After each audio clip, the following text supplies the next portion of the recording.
All right. Hey everybody, what's up? It's your girl Belinda here one more time with the Wellness for Life show.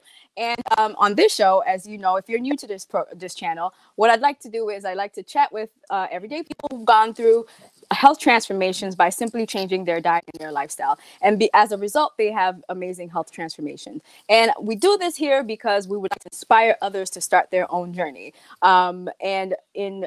So today we have with us Rodney. I'm stumbling over my words today. I don't know what's wrong with me. But anyways, today our guest is Rodney, and he wants to share his journey. And you may have seen him online, like on Instagram. I know that's your stomping ground. So you may have seen him online, featured on different accounts.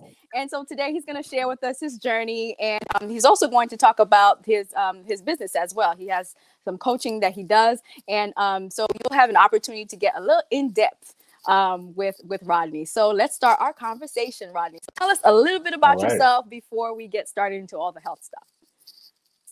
Man, where do I start?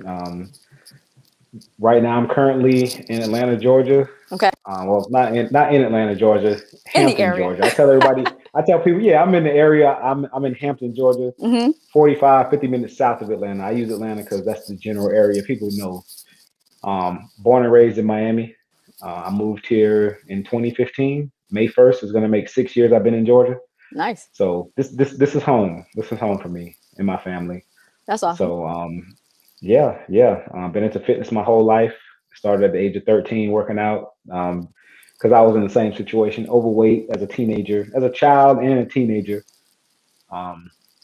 Started playing sports at a young age. Wasn't the best, but sports taught me discipline. It taught me punctuality. It taught me structure, go somewhere on time, do the best you can, leave when it's your time to leave. Yeah. All right.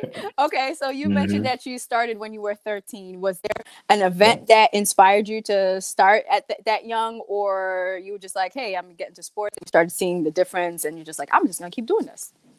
Oh, yeah. It was an event. It was called, the first girl I was into and had the nerve to walk up and ask her for a phone number. She called me fat.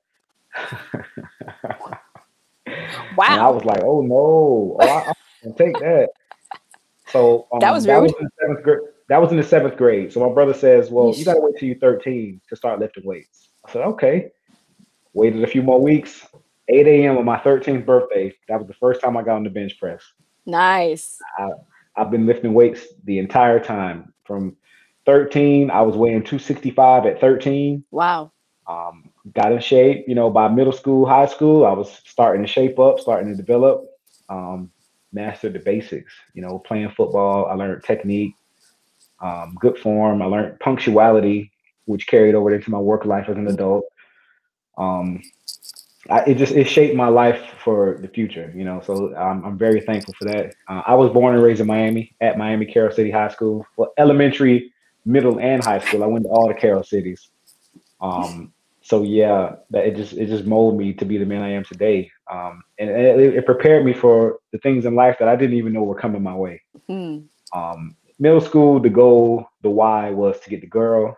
High school, the goal, the why was, I want to be, that athlete, that jock. I wanted to play football and do wrestling. I was wrestling and playing football at the same time. Oh, nice. Okay. Yeah. I wasn't the best at either one, but I was just doing it just to do it. It kept me active. It kept me active. Started to fall out of love with sports. My sister got me my first gym membership. I'll never forget it. My sister was traveling. She's a X-ray tech. She came back home to visit us. Well, no, she surprised us. We thought she was going to visit, but she actually came to stay. She wasn't going to travel anymore. It was on her birthday in 2007, and she bought me my first gym membership on her birthday. Oh, that's nice. Yeah. So after that, once I got that gym membership, I completely abandoned sports. I was like, yo, I'm good. People start getting hurt. People start this, that, getting cut from the team. I was like, you know what? Nobody can cut me from the gym. I can't get hurt in the gym if I use proper technique. Right. If I eat right, I can look good. So I fell in love even more with fitness at that age. So what age was that? Like when she bought you your gym membership? My math is not good. 2007. I'm 30 now. So Okay, what was that? 16, years ago. 15, 16, So 15 or okay, 16, all age of right, 15 or 16.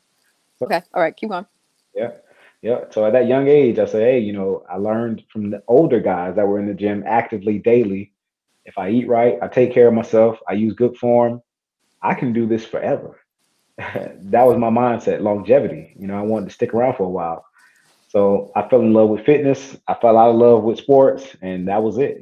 So um, fresh out of high school, my goal was to become a personal trainer, like I wanted to do since I was 13. Right. Always had a passion for fitness, bodybuilding. Any athlete, I had a passion for them. I wanted to know how they trained. I wanted to know how they ate, how they Hmm. slept, how they lived. So the goal was to become a trainer fresh out of high school, but I ended up getting my record messed up. A staff member from my high school um, pretty much stole my identity and scammed me with a bad check Oh fresh out of high wow. school. Yeah, yeah, I was 19, probably about 8 months out of high school, with a felony on my record. In the Oh. hood, it's typical black young boys, getting drugged through the legal system. So from 19 to 25, my whole life was court systems. Um, now, mind you, I'm living in Miami. I don't speak Spanish. I don't speak Creole, and I have a felony on my record. Young black boy. Hmm. So my only option I had, I couldn't go back to college because I had a felony. Couldn't get certain jobs because I had a felony. Um, don't speak Spanish. Don't speak Creole. So my only option was to work in the fast food restaurants. Mm. And at that age, I didn't own a car. Um, couldn't get a job that can get me a car because of my background. I was sharing my family's car. They all used the car during the day to go to work, so I had to work overnight. Wow. So depressed from getting my record tore up. I'm 19. I don't even know how to pronounce the charges I was facing at the time. Yeah, because you're still a child. At 19, That's you're a messed child. up. Yeah, yeah, yeah. Yeah, Absolutely. yeah, you're a And child. I was laughing So not at the situation because of the way you said it, like you couldn't pronounce like the record. I thought that was kind of funny, but like overall, the yeah, situation in itself was funny. So yeah, yeah. But I believe everything happens for a reason. At 19, when I got tossed to the jail cell for something I don't even know what I did, I sat in that cell. I just kept asking God, like, why me? Why me? Why am I going through this? Never got an mhm. answer. But now that I'm slowly realizing the way my life is unfolding, it was all leading to what's going on right now. Hmm. This part of my journey that's being documented on social media. Um, yeah. So 19 to 25, my whole life was court visits, standing in front of judges. You know, let's be real. Poor black family in the hood in Miami, Hmm. we don't have no money for no lawyers. We Right. don't. You go to court, they're like, hey, the public defender is free. The public defender works for the judge. He's gonna Just tell throw him you to in. take the charge. Yep. Just tell him to take it. Just tell him to accept it, or he goes to jail. So my family doesn't want to see me go to jail. I don't know what I'm doing. I'm just saying yes to all the charges. Just don't take me to jail. Oh I'm damn. taking anti theft classes. I'm taking all this stuff, and I'm like, why am I taking this? I'm not a thief. So as a child, it plays a big toll on your mental. So Yeah, absolutely. I did the easiest things that I could do. I hung out late night all the time. I barely wanted to sleep. I'm overeating. I'm drinking, smoking. You name it, just to Hmm. cope with what I was going through. But the one thing that kept me afloat, though, I never stopped lifting weights from 13 till now. Mm. Never, never, never, ever, never. I always lift weights. I always maintain my strength. I always maintain my endurance. If you go on my Instagram page, you'll see I got videos of when I was at my heaviest. Because from 19 to 25, I went from about 205, 210, all the way up to 330. Wow. Okay. So Yeah. even So, while but you'll you see, were in those heavier stage states, you were still lifting. yes, a Okay. lot of people don't know that. They And were don't know you that. I've lifting never, consistently, or were you just like doing it or like once in a while? no, this was 5 to 7 days a week, strong as an ox, overweight and strong. I'm kind of training like a power lifter, just staying really strong, eating whatever I saw, big bowls of pasta, eating, cake, eating pizza, drinking beer, alcohol. But I'll get drunk at night, go to sleep, wake up. Oh, it's time for the gym. Wow. And I was, yeah, I never stopped. I never stopped lifting weights. I never stopped. I think my longest, I went about 18 months without doing cardio, period. Like I Mm. wasn't doing cardio at all. Just going to the gym, lift heavy weights, go home, eat like a pig. So that's what kept me afloat. That's what kept me afloat. That's what kept me Wow. strong. Um, and at 25, I got my record clear. I got off probation in Miami, and my brother had got a really good job at Nestle here in Georgia. He says, "Hey man, you got that stuff off your back. Move up here, stay with me, get yourself together, Hmm. and I'll teach you how to pretty much teach you how to survive on your own. I'll teach you how to run your a household, teach you how to pay bills, teach you how to be accountable. You know what I'm saying? Teach you how to manage a job, and then when you're ready to go on your own, I'll let you know." So I did that. I moved up here with my brother. It took me about 6 weeks to find a job, and I was rolling. I had my truck. Wasn't the best source of transportation, but I had wheels. Um, and it broke down, so I had to start walking. But I made a way. I made a way because my goal was to then I wanted to pick up where I left off at. Yep. Yep. Before my life went down that crazy path. Yep. Um, Man, it was just so much. Like just talking about it now, remembering everything that I went Wow. through. It's you know you don't never know what you can get through until you're going through it, and you have a Yes. reason why you need to go through it to Yep. get to something better. So Wow.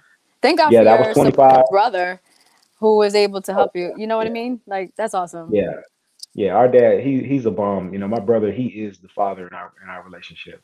So for his children, and to make sure my head is always on straight, he took on that responsibility for all of us. That's awesome. So yep, yep. He's a blessing. And Mm. he's also a part of my accountability circle too. That's good. Yeah. We get in. Yeah, we're gonna get into that We're in gonna a get into little bit that too. in a few more minutes. Yeah, yeah. But accountability is very important though. Absolutely. Very important. So 25, just moved to Georgia, restarted my life. My mother, she moved here with me as well to Georgia, Hmm. but she had some health issues. But she had to move back to Florida because her insurance didn't switch over yet.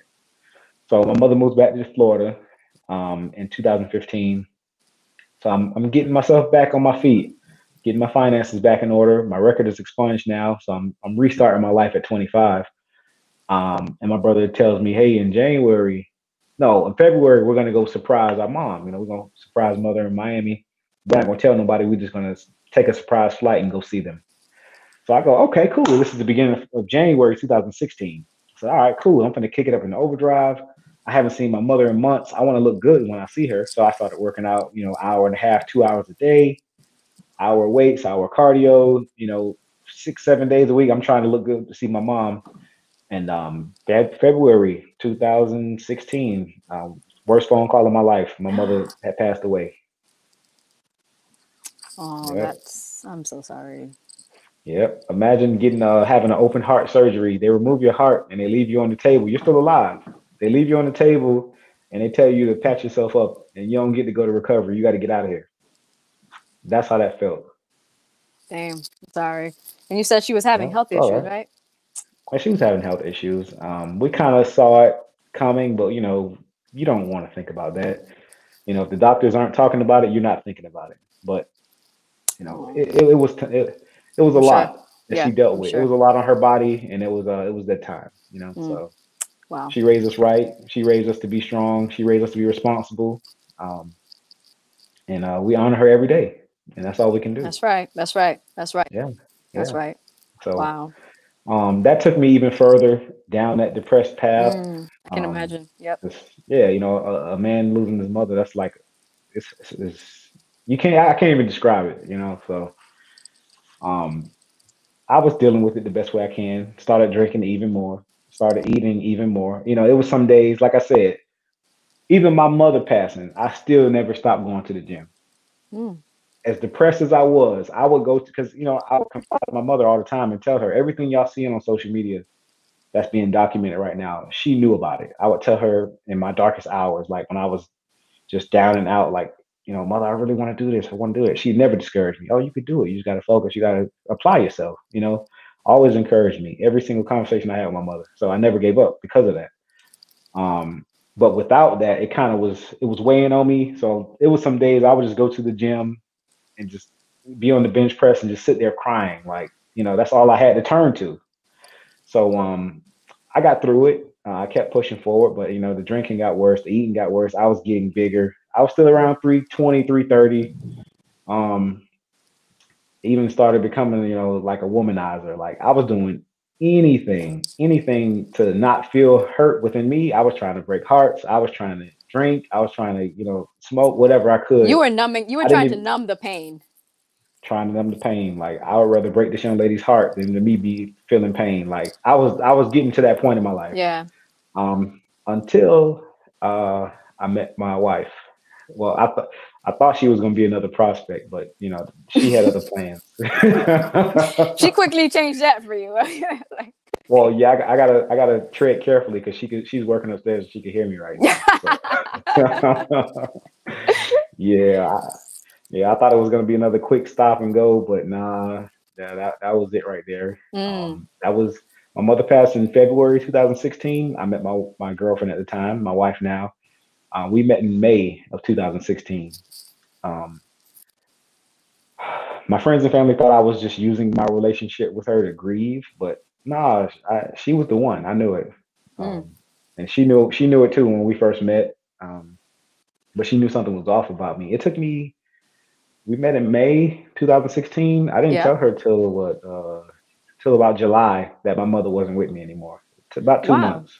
Wow. Yeah, I held it in. I held it Wow. in. Um, because I, Wow. you just meet somebody. You're like, I don't know this person. I don't know if they're gonna stick around enough to know that about me. Facts. That's true. That's true. That's true. Yeah, yeah. So it took me about 2 months. Once I knew that I wasn't gonna let her go nowhere, I opened up and told her. And at that point, she realized, oh wow, everything makes sense now. This is why he's drinking the way he's doing. This is why he's overeating all the time. This is why he's barely sleeping. Because it's hard to wake up and your mother's not there. So I didn't even want to go to sleep. Hmm. So she supported me. Um, and yeah. It took till January 2018 for her to walk in the room. She had that pregnancy test, and she's like, "We're expecting. We got a little one on the way now." I looked at that thing. I was like, "That's wrong. That doesn't even look like it. Like, what is that? Like, do it again. That could be a that thing costs $1. That's not right." And she came back again. I heard her in another room. She opened up a new pregnancy test, came back again, boom, positive. And that's when I knew What? I gotta get my life together. I got to get my Yeah. act together. I gotta go back mentally. I have to go back and become that young boy that was working out the way I worked out, eating correctly, sleeping correctly, drinking enough water. I had to pretty much rewire my whole lifestyle.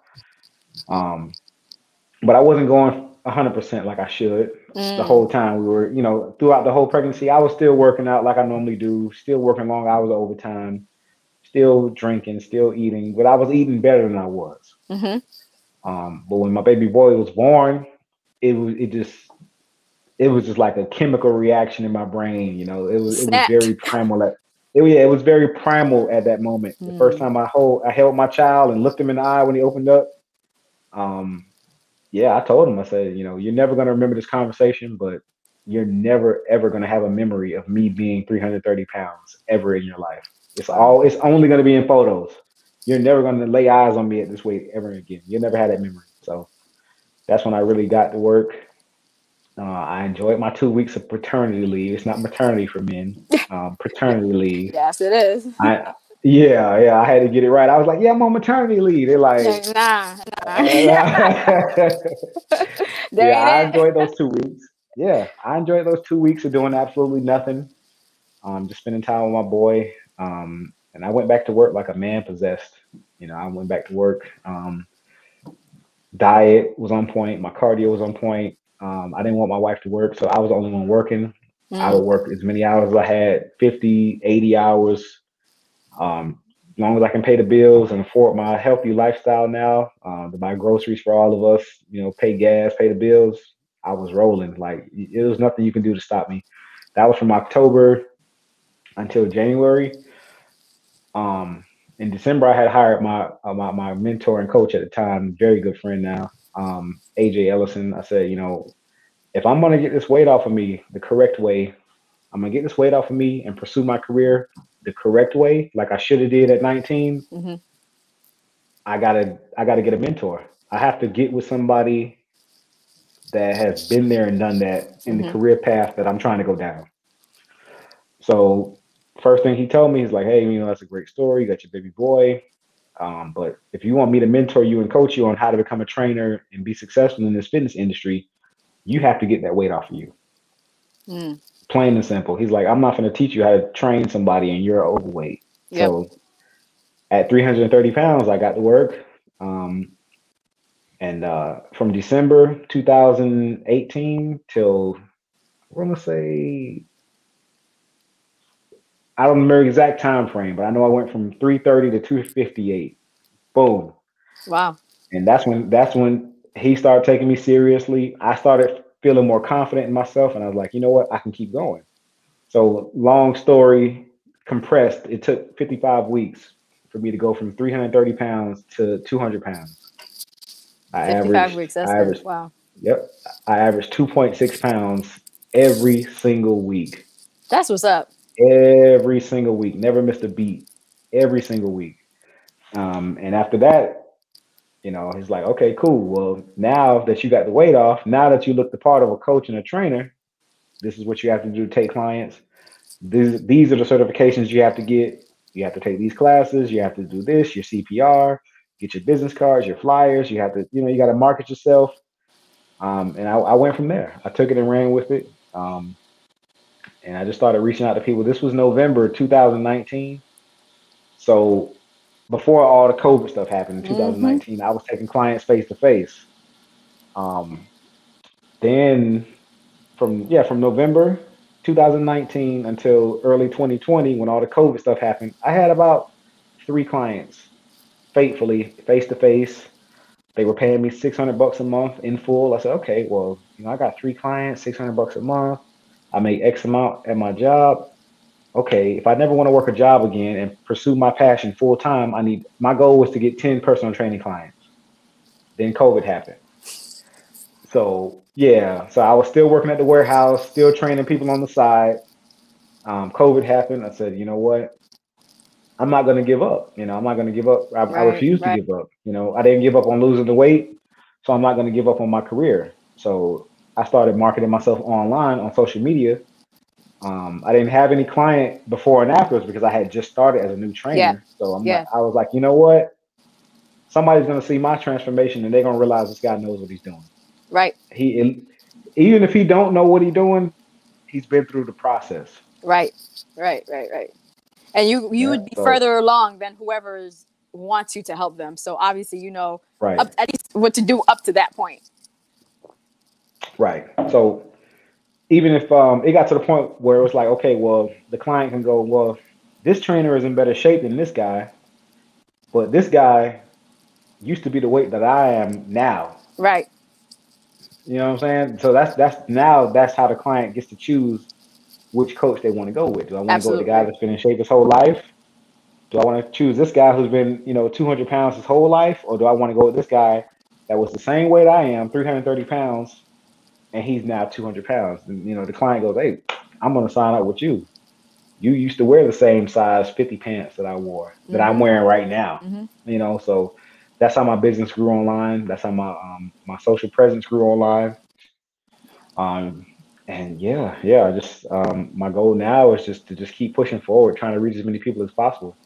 Well, that's awesome. So now so basically what I'm hearing, I mean, your story is incredible. So, and Thank you. from 19 till now, like you pushing through in spite of all the circumstances, that's amazing. And I know it wasn't easy. So, No, no, no, not one bit. So kudos to you for, still pushing through. thank you. Now and as it sounds like right now your why is your family. And I know, like, Yep. when I was browsing through your Instagram, it seemed, you really put that that's your current reason why, like, you're doing this. You want to be healthy for your family because you understand that you want to be there for them. So you understand Yeah. why your health is important. So, what was the easiest part in this whole process for you? Um, The easiest part of the process of losing weight was the gym. The gym is the easiest thing. You Okay. know, Okay. that's why you'll see when you go on my social media, unlike most coaches or trainers or influencers, gosh, I hate that word influencer. We're not gonna But use the word. yeah, I'm not. I tell everybody all the time, I'm not an influencer. No. I'm not at all. No. But one of the things you'll see on my page that sets me apart is, my clients call me the food man. Um, They called you the what? I'm the food man. The food man. Oh yes. Okay. Yeah, the food man. Like most of my content is about what do you eat? What are you eating? What's your nutrition like? What are you putting in your body? Because the gym is easy. Anybody can go. You can go on muscleandfitness.com. You can go on Muscle and Health. You can go on all these websites. They post free workout routines every Monday. Hmm. That's easy to get a workout routine. They give it out for free. That's how you know it's not effective. It's about your food. Yeah, It that's how is you know effective. working out. Yeah, working out is not By going to get you in itself, shape. yes. By itself is Yeah, not gonna by get you. itself. Yeah. That's why they give out free workout programs every Monday, Hmm. because they know, okay, you can have the workout program, but if you don't know how to eat correctly, you're not going to see the results from that workout program. So that's what I focus on. Um, Family, food, lifestyle, a little bit of gym. I'm going to drop some gym content today, but it's all about the lifestyle you create. You're only in the gym for 90 minutes of your day. That's true. It's the things that you do for the other 22 and a half hours of the day. That's true. How do you sleep? How do you sleep? How do you eat? How much water do you drink? What recreational activities are you doing Hmm. that's going to slow down your progress? That's right. Everybody has something they do. That's true. Um, Good or bad? Is it going to help your fitness journey? Is it going to help you get to where you want to be at in your health and fitness levels for your family? Yep. Yep. So I talk about all of those things, So So what I just about? want to show people. Go ahead. Sorry. Finish that No, sentence. no, it's okay. It's okay. I just want to show people what a balanced lifestyle looks like. And that's important because I think for many people they focus on one aspect, and it usually is the exercise part, which is fine. But it's like you said, it's like it's a whole. It's there are many other dynamics that create like a holistic, healthy living individual. Right. So, and so it's about the most challenging. What was the most challenging part for you? Was it the Oh, eating? it was a diet. It was a Okay. diet. So like when And did that you and that's start? why. When did you start like really, and I know you've kind of focused on that when you were younger, like in your teens, you actually, did some of that and then you kind of fell off. Like when did you start like really getting back on it again? Um, yeah, once I met him, I was like, Okay. I knew that diet was my weakest point, so I made it my weapon. I turned a weakness into a strength. I knew I like to go eat Domino's and Papa John's and drink 6 Coronas a day. I was the Jack Daniels connoisseur. I was the Crown Apple guy. But I learned once you remove all these things out of your lifestyle, no more alcohol, no more dairy, no more sugar, you can eat other foods that are still enjoyable. You can have a pescatarian lifestyle. You can eat meat. You can eat carbs. I eat bread every day to lose 130 pounds. But it's all learning moderation and control about what you put in your mouth, um, and just being active every single day, doing something every single day. Even if you're not working out, you can go wash your car. You can walk your dog. Um, you can play with your kids. You can clean up the house. That's still activity, and that's most important. Mm-hmm. Now, what do you still struggle with right now? Because I mean, now you're looking Sleep, back, you're sleep. Oh, okay. All right. sleep. Tell us a Yeah, little bit sleep. about that. Oh, I'm a parent. Well, there, that's right. Yeah, yeah, I'm a parent. That's My right. son's a stick of dynamite. He's a stick of dynamite. Like I told you this morning, I wasn't prepared for him to wake up with me. That's And right. You did say that. I set my alarm for 4 o'clock. Um, I had a long night. My goal was to sleep from midnight until 4 o'clock. I was gonna get up, go to the gym, come back home, feed him dinner, breakfast, get him ready for daycare. But it didn't happen like that because I slept through my alarm and I woke up at 4:45. And the only When he reason I woke woke up up. was because my son was already up before me, pushing his mama, trying to wake his mama up. Mommy, eat, eat. And then he seen me wake up, Daddy, eat, eat. So, but I was ahead of that. I didn't prepare for my son to be awake, but I prepared my food ahead of time. So one handed, I'm making my breakfast and his, carrying him 4:45, 5 o'clock in the morning. We didn't sit down to breakfast until 5:15 once I got everything ready. So yeah, that's another one of the things I preach. How prepared are you for your life? You got to prepare it. I hear a lot of people all the time, well, I want to just get into meal prepping so I can get in shape. Meal prepping does not get you in shape. Meal prepping gets you ahead of any roadblocks or excuses that can come your way. So by that, my breakfast was already ahead. So all I had to do was make my son's breakfast, and boom, my day is still on track right now. Oh, that's what's up. All right. So now tell us a little Hmm. bit about that habit, the whole preparing in advance. 'Cause was that something that came, was that something that you had to learn? Or, you know, was it something that you used to do, like, and you fell off and you had to like redo it again? Or was that something you had to learn now, as an adult now, to do more, to be consistent with? I've always known that preparing food ahead of time will get you ahead of the game. Okay. But the systems that I use, the strategies I use, they all helped me while I was initially losing that 130 pounds. Okay. Because, like I said, I didn't want my wife to work when my son was first born, so I had to do all my cooking for myself because she's with the baby. So, which is cool. I know how to cook. My mother taught me how to cook, clean, and sew, so it doesn't bother me. That's good. Um, yeah, yeah. So I was making my meals. I just had to keep figuring out slowly but surely what's going to get me ahead, what's going to make my prep faster, what's going to make my prep taste better and stay within the guidelines of my program. So I learned all these things. Hey, it's Sunday. You need to prepare meals from Sunday all the way to Friday. I'm like, okay, well, how can I make them last that long? I learned how to season my food correctly, how to properly store my food at the correct temperatures in the refrigerator while they're heavily seasoned so they'll last 5 to 6 days and not go bad. Because I don't do all the freezing food. That's disgusting to me. So Okay. I Okay. learned I learned how to properly season my food and how to properly store it at the right temperature to make it last a week. That's good. So Okay. all of those things, Sunday. So I realized, okay, everybody has their opinion about Sunday. It's the Lord's Day, yeah, yeah. That's cool and all. We all know that. But I looked at the schedule. I said, okay, well, how can I get ahead? Okay, the work week does not go Monday through Friday. The schedule goes from Sunday to It's Saturday. Saturday. Yep. So I said, okay, my weekends are now my time to get ahead of the next week. Right. So I started doing my meal prep either Saturday night. I'll start marinating my chicken and my ground turkey and whatever protein I was going to have on Yeah. Saturday night. Sunday, when I woke up, I'll start prepping my meals immediately Sunday morning. My first workout of the week was on Sunday. I worked out from Sunday to Thursday. So all of these little small things would always Mm. keep me ahead of the following week. So I would work out from Sunday to Thursday. I don't go to the gym on Fridays and Saturdays. Those are my rest days. As a parent, those are the busiest days of the week, Friday and Saturday. You got your kids, you off Yep. from work, you got stuff to Yep. do, you got to travel. Yep. So Fridays and Saturdays, my only mission was stick to my diet. I didn't have to worry about going to work out. At the time, I was working a job where I was working 4 10-hour shifts. Okay. So that really got me ahead. So Fridays was my time to get ahead of the next week's prep. So I just kept it going like that.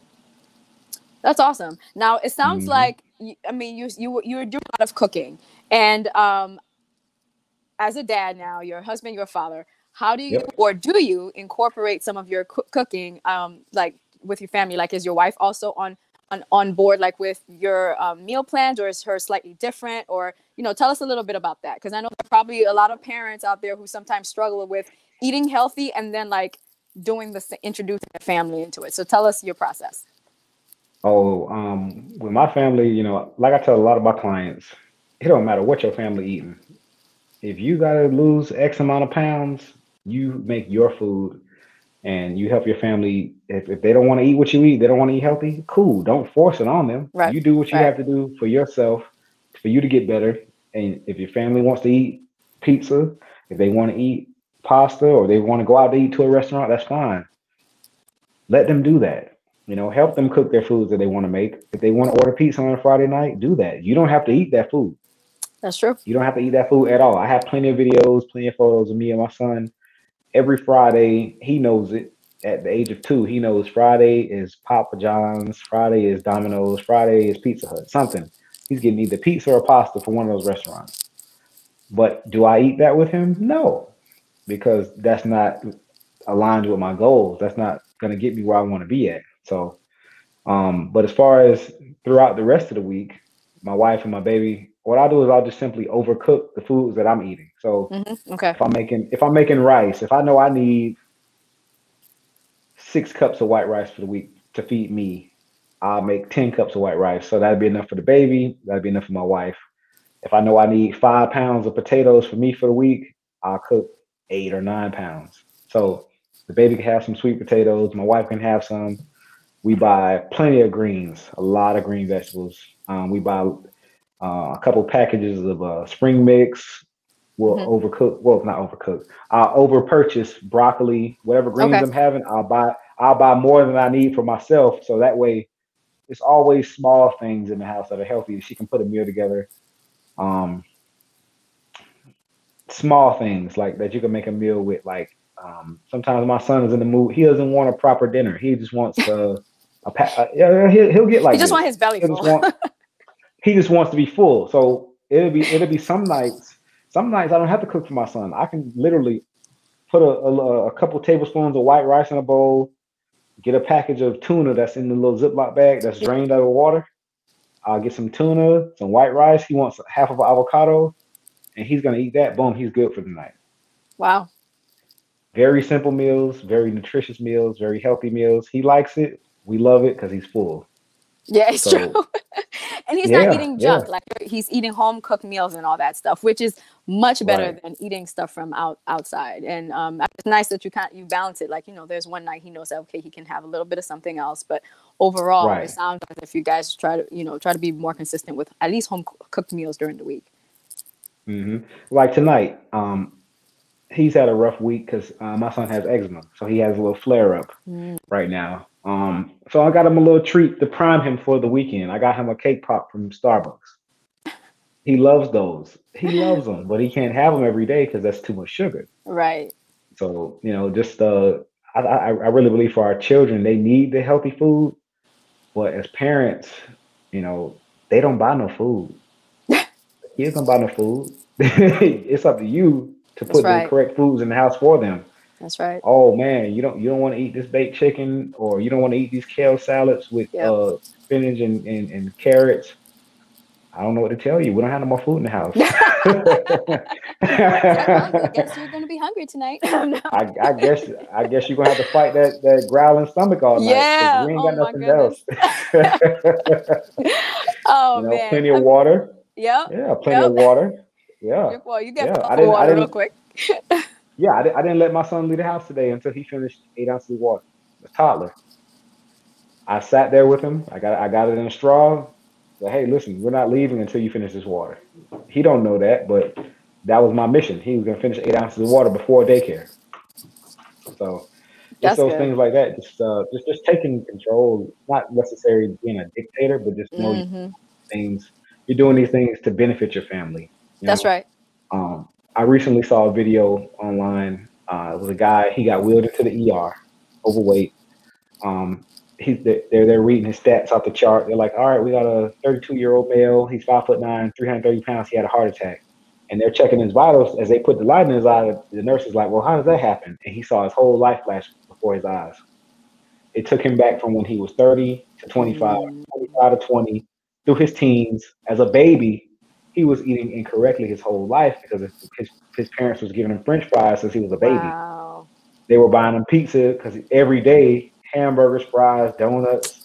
He's sneaking candy in his room. So as parents, it's up to us to lead by example and just say, hey, you got to have some kind of balance in your life. Oh my God, that is rich, and I'm so happy you said it. And you know what? And this might be a little, I don't know, genderish, whatever you want to call it, but it's nice to hear Come it on, from a father and a husband, because usually you will hear this from the moms and all that stuff, and we're like whatever, oh, but it's really yeah. nice hearing it from the dad. Yeah, well, even because, like I say, my passion has always been fitness. Even when I was overweight, I knew I should have been eating the way I'm eating now. Right. So when me and my wife met, health and fitness was always something we had in common. You know, my wife was raw vegan when we met. She was working out, you know, same thing, 4 to 6 times a That's week. awesome. Yeah. So that's something that we always shared. So as parents, you know, that's something we're always going to agree upon, you know, is health, good food. Um, it's all about what you put in your body. You know, I Mm. don't spend money on clothes. I don't buy shoes. I don't buy nothing. I don't hang out with the boys. I don't shoot pool. I don't play video games. I don't do none of that. All I do is what you see on my social media. I work That's life out. for you. Yeah, it's Yeah. literally my life. I just literally pick this up and document what I do every day if the camera was off. That's awesome. Um, yeah, yeah, that's it. That's all I do. And I just feel like it's a choice. You got to choose to be healthy. You got to choose to live a lifestyle that's going to keep you going for as long as possible. Because our bodies have an expiration date, but you don't want to expedite that process. Those are facts. Those Yeah. are facts. All right. So like, Yep. Yep. what is like one thing you will share with dads? And this is probably like one of the last few questions. Like, what's the one thing that you would share with dads or fathers out there who are allowing uh their reasons to be their Come obstacles on. or their excuses. Um, Mm. so what would you share with that gentleman or these men? Maybe just one word or a short phrase. What would you say to these guys? Um, your health belongs to your family. Your health is not yours to play around with. You know, especially as a father, you know, the whole family is dependent on you. Like I tell my dads, you're the head of the household. If you're not, that's cool. But still, can your household survive if something happened to your health? Mm, God forbid, my men, if you had a heart attack today, if you had a stroke today, if you had whatever happened to you, can your wife or other half keep the household afloat without your mm. finances coming in? Those are facts, dude. Can she? Do y'all have enough money saved where your wife can be okay and still pay the bills and the car note and the mortgage and the daycares and the private schools, the groceries? Can your wife afford all of that if you laid up in the hospital bed and you can't go to work and your job is not going to pay you no more? That's right. That's right. Those are small things to think about. You know, everybody's not debt free and financially independent. So Uh those are huh. things you have to take into consideration. You got to consider those things, but life gets hard. People push to the background, and I know because I did it. But at some point, we got to realize, hey, man, you know, my health literally is my money. My health literally is my life. You know, like I said earlier, you can't turn to health and fitness when you just feel like it. You know, it's not a suit you try on once in a while Right. to make sure it still fit. You know, Right. It's not it's a not that convenience dress. thing. Yes. Yes. Yeah, Yes. yeah. Yes. Yes. It's a life. You know, it's It your is. It's a lifestyle. You know, lifestyle. what It's you a do every lifestyle. day. Right. You're absolutely right. Oh my goodness, man, Hmm. you just dropped some gems, and I especially love that last piece of message that you sent out to all the fathers out there, because it's so important, and just it's good because we want the dads to know that they're important, that their role as fathers is super important to Hmm. families. Their role as husband is super important, and it just goes just beyond just being a dad or a husband. There's like so much more into it, and so health plays a vital process, because if you're not healthy, then You can't do anything. You pretty can't do much, anything. If pretty you laid much, in the hospital bed, you can't if do you're in a hospital anything. bed, if you're in a hospital bed on life support and somebody forward $1 billion to your phone, what can you do with Nothing. You can't do nothing. So, it? oh my goodness, but that's awesome. So now, when you like mentioned that you have some clients, and that you have Mhm. your coach and all that, and I also know that you have an ebook out. So if you can please share to the audience like the type of services that you have and where they can reach you in, in terms of coaching or just ordering your ebook. So please share with us what you got. My ebook, Fit for My Family, Down 130 Pounds. That's available on my Instagram platform Okay. at RlenFit, RlenFit. And you can also reach me by email or direct message on Instagram. My email is rodneylennonfitness@gmail.com, Mm-hmm. RODNEYLENON fitness@gmail.com. Um, yeah, I do everything I can to help my clients get to the next level. and just teach them the necessary lifestyle changes so they can go on even without my coaching. You know, they know how to That's awesome. maintain a healthy lifestyle for them and their families. That's awesome. And you have nutrition plans, you have coaching services, you have all those Yep. available. That's awesome. So thank you Yeah. so very much for your time, Rodney. I really, really, really appreciate it. And your story was incredible. And I really do hope to all of you guys that are listening that you have gained some inspiration and some motivation to start your own wellness, your health and wellness journey. Everybody's journey is going to be different. Yep. But yours is your own. And you, instead of waiting, to be waiting is just a matter of like really just starting today. We can start today. You don't have to wait till next week or next month or like on Monday Mm-mm. or whatever it is. But we can definitely start Mm-mm. today and understand that it's just the small things that we do on a daily basis that adds up. So thank you guys for listening. Please subscribe and share with your friends, your family. And I hope to see maybe you one day on this platform sharing your remarkable journey. So thanks again. And I'll see you next time. Bye.